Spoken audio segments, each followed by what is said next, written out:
ಧನ್ಯವಾದಗಳು. ವಾಣಿ ವಿಲಾಸ ಸಾಗರ ಅಣೆಕಟ್ಟು.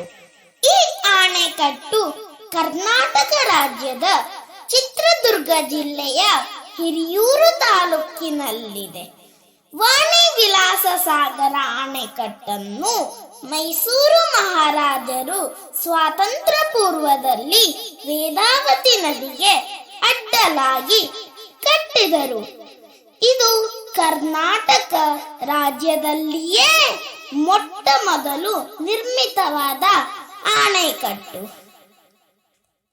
ಶತಮಾನದಷ್ಟು ಹಳೆಯದಾದ ಈ ಅಣೆಕಟ್ಟನ್ನು ಮಾರಿಕಣಿವೆ ಜಲಾಶಯವೆಂದು ಕರೆಯುತ್ತಾರೆ. ಆತ್ಮೀಯರೇ, ಈ ಜಲಾಶಯದ ವಿಶೇಷತೆ ಏನೆಂದರೆ, ಈ ಜಲಾಶಯವನ್ನು ಒಂದು ಭಾಗದಿಂದ ನೋಡಿದರೆ ಭಾರತದ ಭೂಪಟದಂತೆ ಕಾಣುತ್ತದೆ.